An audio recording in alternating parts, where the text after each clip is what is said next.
Hello, welcome to Black History Month featuring artist Donald Leonard, sponsored by EDI and Black Student Union.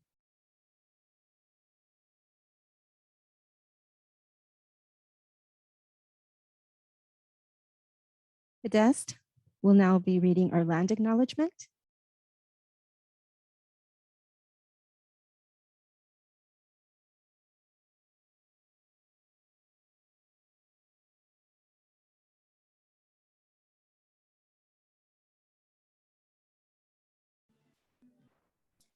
On behalf of North Seattle College, we acknowledge that we occupy the traditional ancestral lands of the Coast Salish peoples, specifically the Duwamish tribe, a people that are still here, continuing to honor and bring to light their ancient heritage.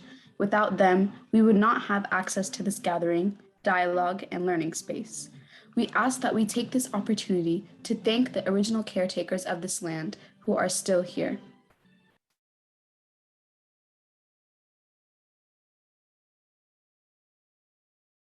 Thank you, Cadet.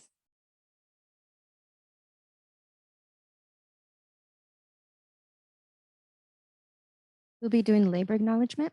We recognize that enslaved and indentured peoples were forced into unpaid and underpaid labor in the construction of this country, state, and city.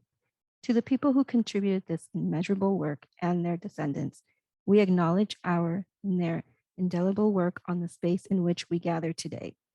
It is our collective responsibility to critically interrogate these histories, to repair harm, to honor, protect, and sustain this land.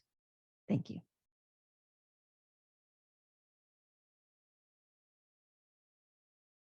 We'll now hand it over to our artist, Donald Leonard, and he will be describing the art. If you have any questions, please just put them on the chat and we'll address it as we go. Thank you.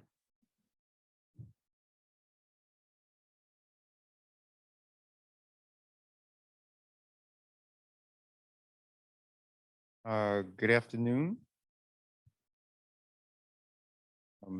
First, let me start off by thanking EDI for this hosting this event on Black history and for giving myself this opportunity to share my gift with all of you guys. So starting out, the piece that you see on the screen right now is one in a series of 3 images. It's called the Maasai series, and it represents a tribe from Ethiopia in the South Africa region. And so I just wanted to try and portray some of our heritage as it originated on the continent of Africa. So she is dressed in her native tribal attire with the beads. They're known for the colorful beads that they wear, and you know, their shaved head is a sign of beauty in their culture. So I just thought that I would try and show as much of the jewelry and the beads and all of the dress that they wear representing the Maasai tribe. So now we have in the series the Maasai warrior, and their livelihood is largely dependent on their cattle. So the more cattle they have, the more wealthy they are. And so, as you can see that the space is painted on the side, that is representative of this particular tribe, along with the head dress, and the beads, the wrist beads that they wear. And I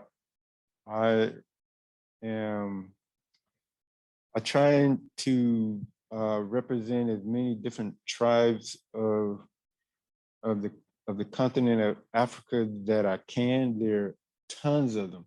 And so I just randomly picked out ones that stood out to me, and I tried to do at least 3 pieces in the series, just to give an idea of what that particular tribe everyday life is like. So now,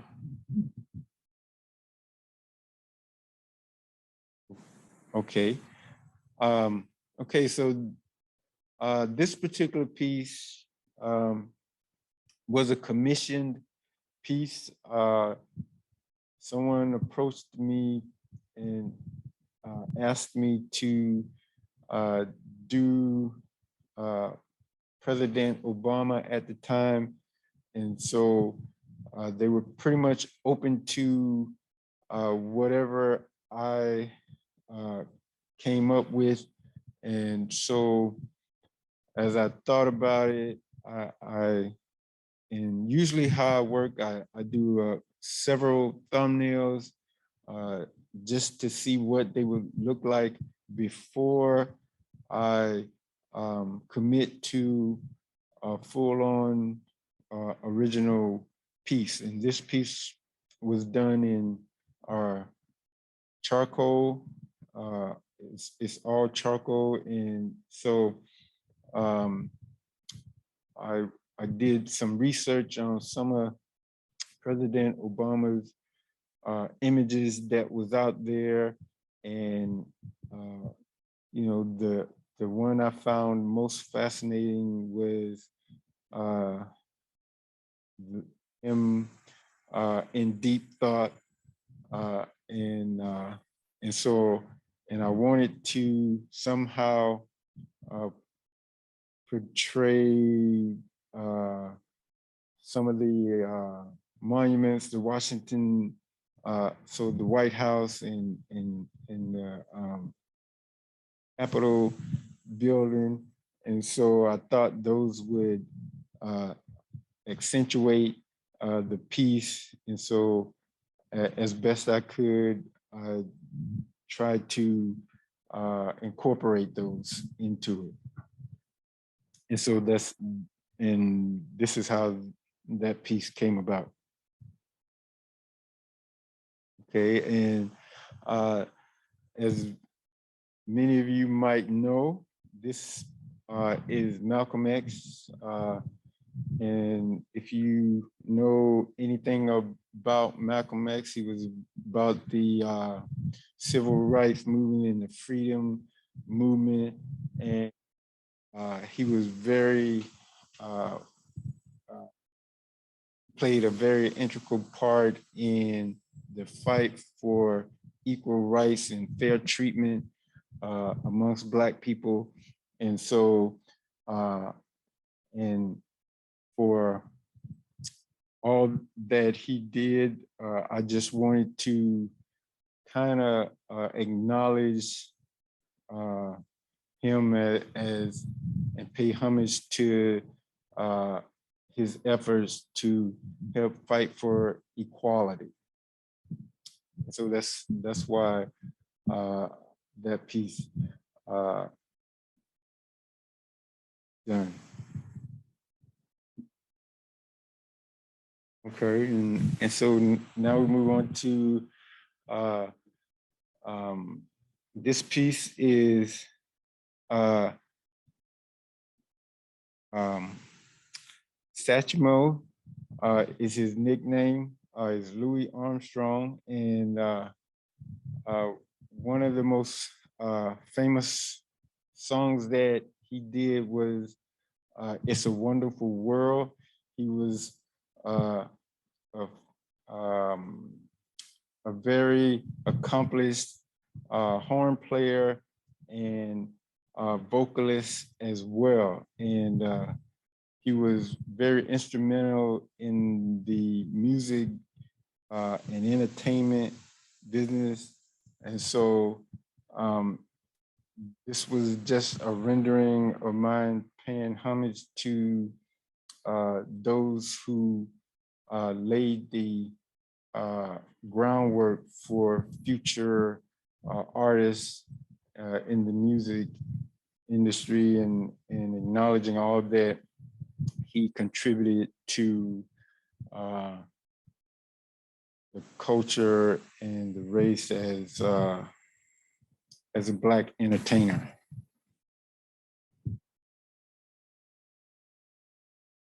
And I'm sure all of you can recognize that this is Martin Luther King. And if I'm not mistaken, I believe this is his first son, Martin the third. And when I saw this image, it just spoke to me. It shows how much love that Martin had for his family, and how much that wanted to ensure that not just Black people, but all people had equal rights and life and equality. And so is one of my heroes. And so I just felt like I wanted to portray him in a way that have, may not have been seen before. Most images that we see of him is he's out marching and protesting, but this is, to me, this showed a more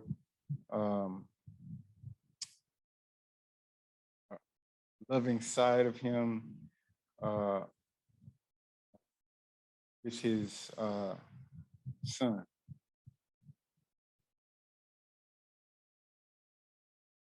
Okay, and this guy, his name is Charlie Parker. For those of you who may not know, he's a jazz musician. His nickname was Bird, and in case you don't know, there was a movie done on his life as a musician, and so when I thought about it, I tried to incorporate, like, as you can see, there's birds, and they appear to be captivated by him playing the saxophone. And so I just wanted to, again, pay homage to those who were pioneers in the music industry, and so Charlie Parker was one of, I learned most of what I know about him from the movie, but like I said, he was one of the more accomplished musicians during that era. So I just took a liking to him and decided to do a portrait of him, and doing it in black and white really, I think, adds more power to the piece than if I had chose to do it in color. So that's why I did the whole thing in charcoal.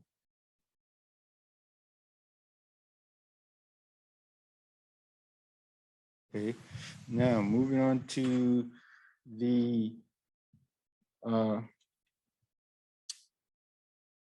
In the Belly series.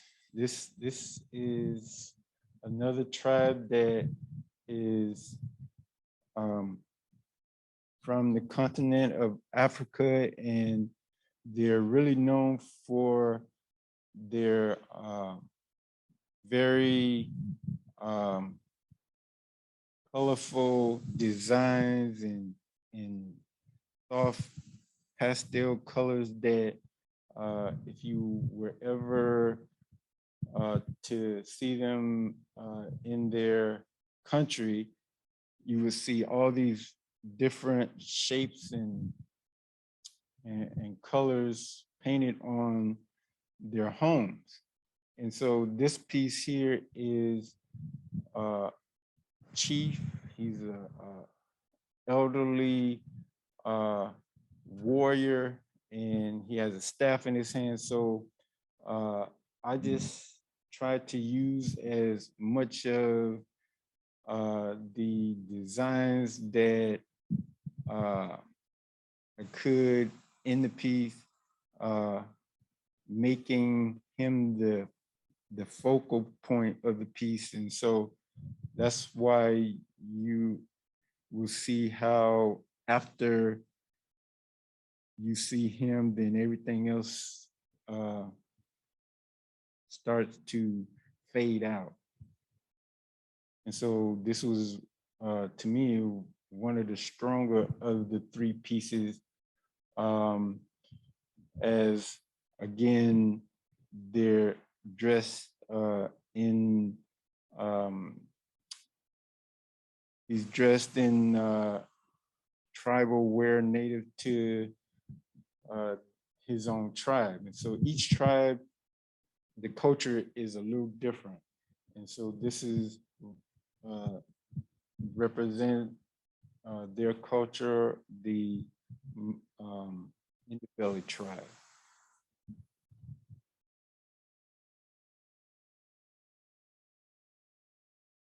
And as I said, there's three pieces in this series. And so in this piece, you notice that it's a very prideful, older lady. To me, she appears to be queen-like. And you can see how she has the staff in her hand. It's like she's posing for a picture. And then again, there's all the different designs in the background. And again, this is from the tribe of the Indabelly. And I just tried to present her their culture and dress, and I liked everything about it, and so this is why I chose this piece and to do a painting of it.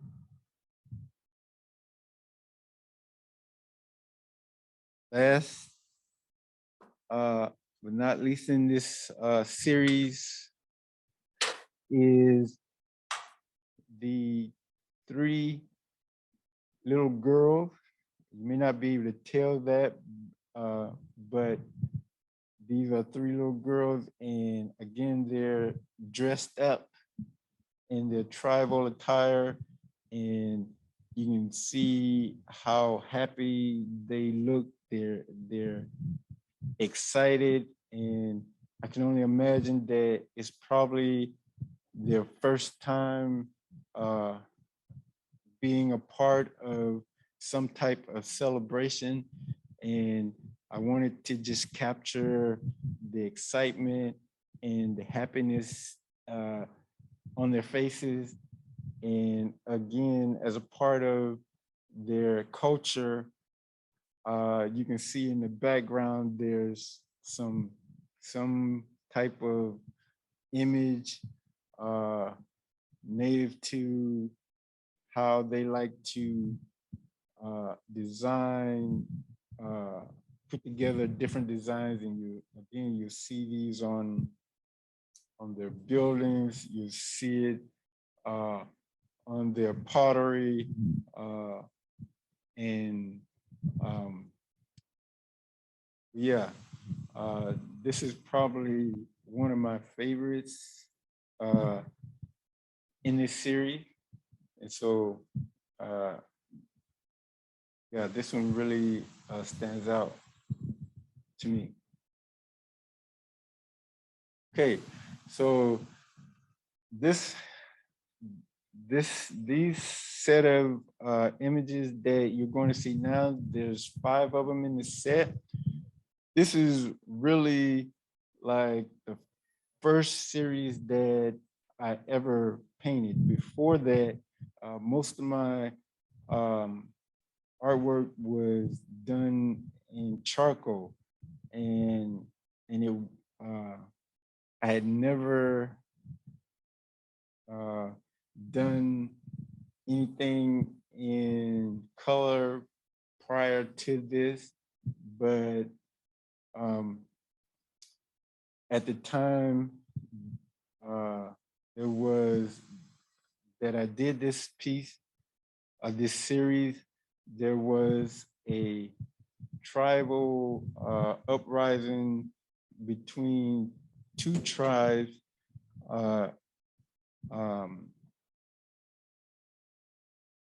it was the Hutu and the Tutsis, and so it was kind of like a civil war, and they were at war, and these are actually orphans. That's why you see them sitting on pots, is because there was so much violence and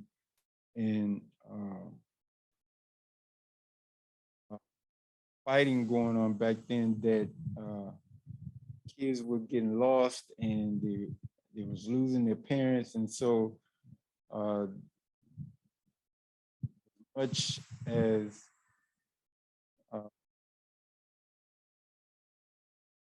kids are cute, is really I wanted to bring awareness to I guess how much we take for granted in our own country, because just having the basics, necessities, is hard for these kids to come by, and where they don't have bathrooms, or they don't have access to health care and just basic needs. And so more than anything, that was my goal in painting this series, which you will see more of them.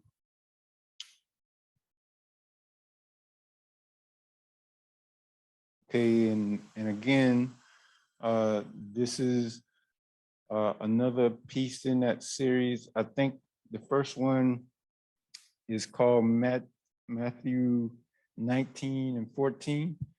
And this one is called Sad Eyes, because again, these kids are caught up in turmoil and um, they've been run out of their homeland and they really don't know what the future holds for them.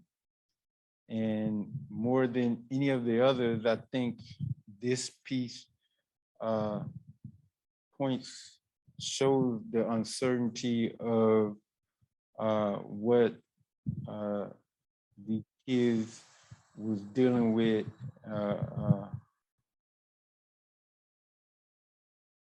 as they were going through. Man.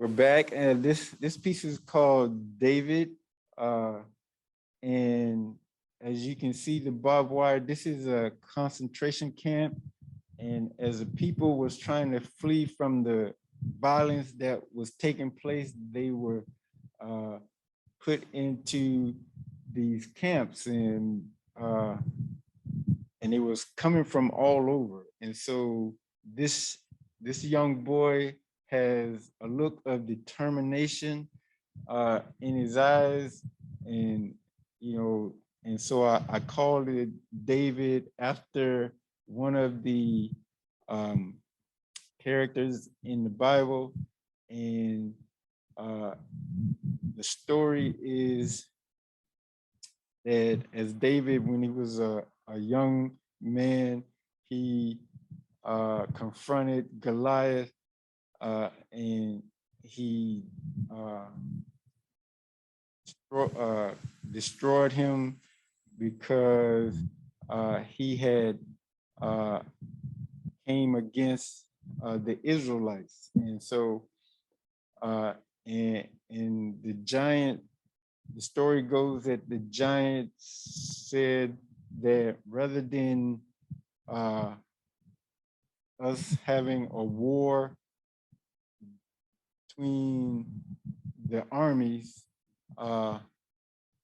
I will come down and then you send out your warrior. Whoever wins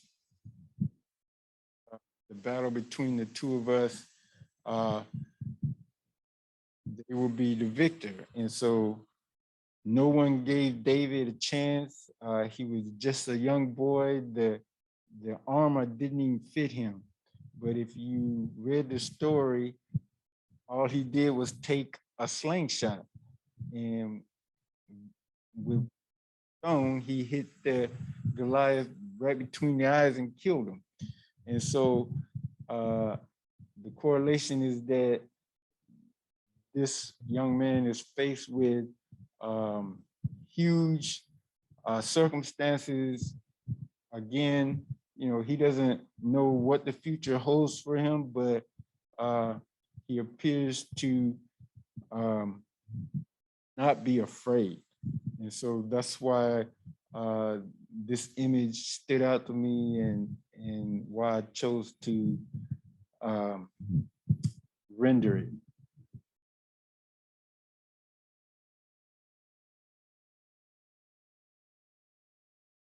And for the last piece in this series, if you remember, I said earlier that we take so much for granted in this country. Here is an older gentleman who has a storefront, okay? And this is his storefront. And as you can see, there's very little that he has for sale. But as I said also, that this is, the setting is in a refugee camp. And so he has like a bowl. I believe it's a bowl with some bars of soap in it. As you can see, there's some cups that is in the background behind him, and he has his pipe in his mouth. And I just thought it was interesting how cool and how calm he was in the midst of this ordeal that was happening in his in the region at the time.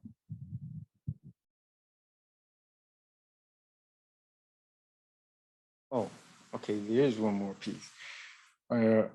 Again, this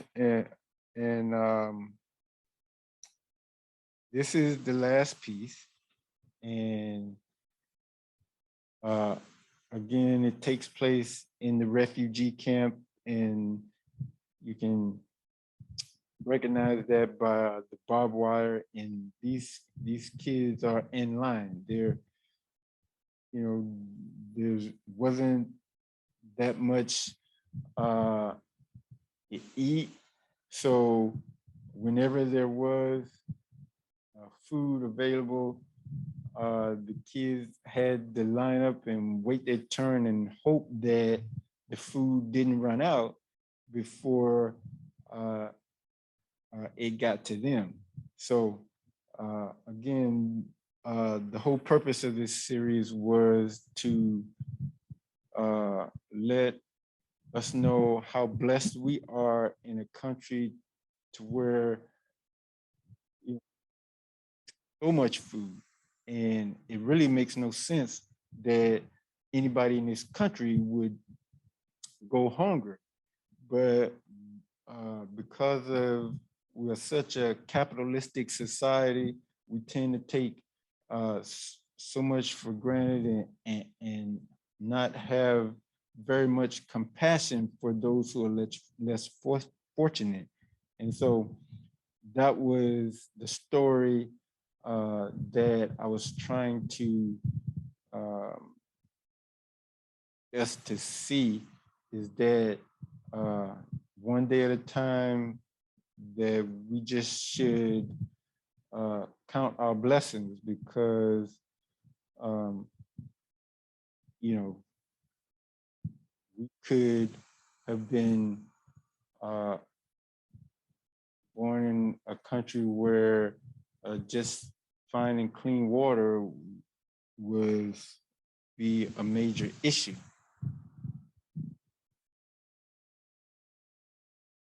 Okay, this piece is by Ernie Barnes, and it's not a piece that I painted.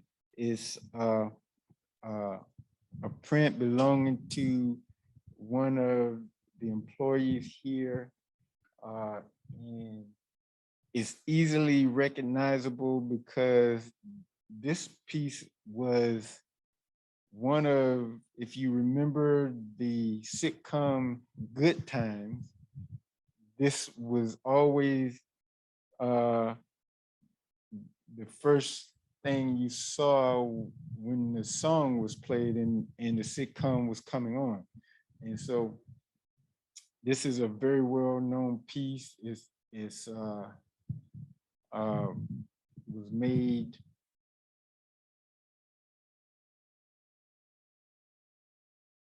popular by the sitcom Good Times.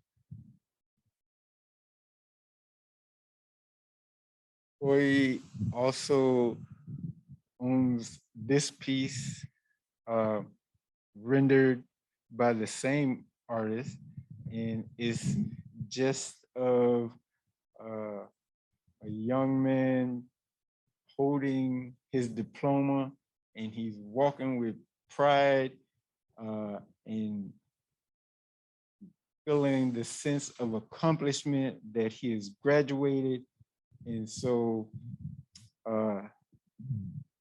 yeah, it's a very well-known piece as well.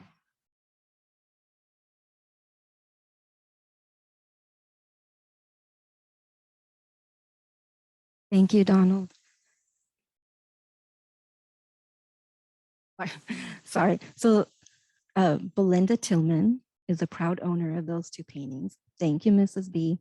Beautiful. Thank you, Donald. These were beautiful. Does anybody have any questions for our artist today? Okay, good. I have a question actually. So what inspired you to do these just beautiful paintings, especially of, Martin Luther King, Malcolm X, and of course our President Obama? So let me just give you a little background on myself. I'm originally from Alabama. At the age of 15, my parents moved us to the Seattle area.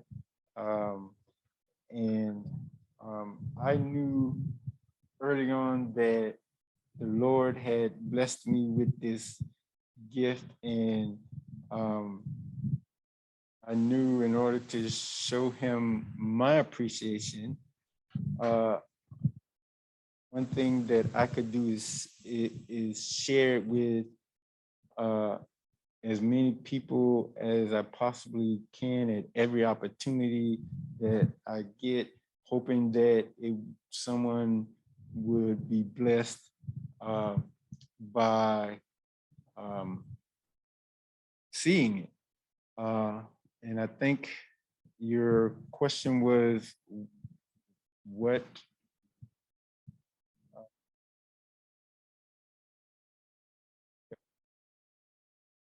was your question again?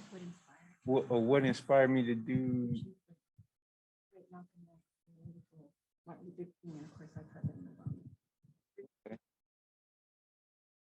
Yeah, well, I, anybody who follows civil rights know that knows the courage that it takes to stand up and fight for justice and equal rights for the people who didn't have any rights. And so I could only imagine the fear that they were going through, but still they had the courage to stand up and demand that they be treated treated equally and fairly. And so really that was what motivated me the most, because at the end of the day, they was assassinated, and they stood up for people of color in spite of knowing that their own lives was being put in danger. And so that's pretty much what inspired me to do those pieces. And for President Obama to see, for a race of people to see somebody that looked like them rise to become the president of the United States, it was a really proud moment. And so, and it was history breaking because he is the first African-American president of the country. And so, like I said, I was approached to do this piece, and without hesitation, jumped at the opportunity to do it. Thank you. We have a question in the chat. Someone would like to know, how can they purchase some of these beautiful artwork, the prints? Okay. So everything you see here today of mine is in print and can purchase any print by getting in contact with me. I do not have a website, but you can follow me on Instagram at Donald.Leonard.545.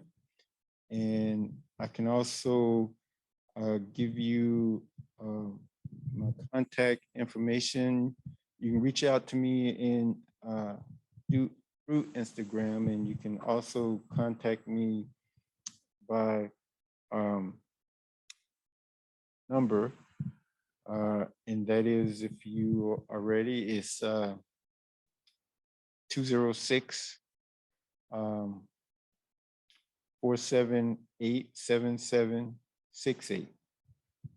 And so give me a call, and I can give you the rundown on prices based on sizes and depending on what print it is that you're looking to purchase. Thank you very much. Anybody else have any questions? I'm going to check the chat one moment. Okay. Well, Donald, just want to say thank you for showing us your beautiful artwork. It's just absolutely beautiful. Thank you for being here and telling us your stories behind each piece. I am just absolutely in love with most of these. If I win the lotto, I will buy them all. No, just joking. Just want to say thank you and just say thank you to everyone who joined us today.